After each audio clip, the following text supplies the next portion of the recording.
రాలేదు అధికారంలో ఉన్నంతసేపు. ఈరోజు డిజిటల్ బుక్ అని ఓపెన్ చేసి తెలుగుదేశం నాయకుల మీద, కూటమి నాయకుల మీద దానిలో రిపోర్ట్ చేయాలని చెప్పారు. మీకు కనీసం డిజిటల్ బుక్ పెట్టినప్పుడు మీరు ఆంధ్రప్రదేశ్ నెంబర్ కూడా ఇవ్వలేనటువంటి పరిస్థితుల్లో ఉన్నారా? హైదరాబాద్ నెంబర్ ఇచ్చి దానికి డిజిటల్ బుక్ అని చెప్తున్నాడు ఇక్కడ. సో ఎంత హాస్యాస్పదంగా ఉందంటే, ఈ రాష్ట్రం కోసం, ఈ రాష్ట్ర ప్రజల కోసం పెట్టాము, లేకపోతే వైఎస్ఆర్ కాంగ్రెస్ పార్టీ కార్యకర్తల కోసం అని పెట్టి హైదరాబాద్లో డిజిటల్ బుక్ నెంబర్ ఇచ్చాడు. సో ఎంతకన్నా హాస్యాస్పదం ఏదైనా ఉందా?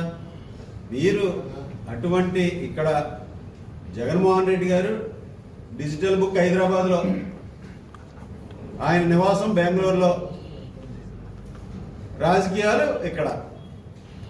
సో ఆ విధంగా ముందు డిజిటల్ బుక్లో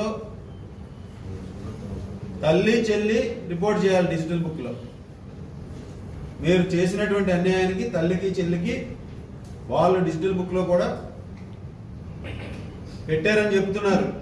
ముందు వాళ్ళని న్యాయం చేయండి డిజిటల్ బుక్ ద్వారా, తర్వాత మిగిలిన వాళ్ళకి చేద్దాం. ఈరోజు అదేవిధంగా మీ నాయకులు చేసినటువంటి అరాచకాలను కూడా డిజిటల్ బుక్లోకి మేము కూడా పంపుతాం. ఈ నియోజకవర్గంలో మీ నాయకులు చేసినటువంటి అరాచకాలని, అవినీతుల్ని, అన్యాయాలను కూడా డిజిటల్ బుక్లో జగన్మోహన్ రెడ్డి గారికి పంపిస్తాం. ఆయన ఏమన్నా అటువంటి నాయకుల మీద చర్యలు తీసుకుంటాడేమో చూడాలి.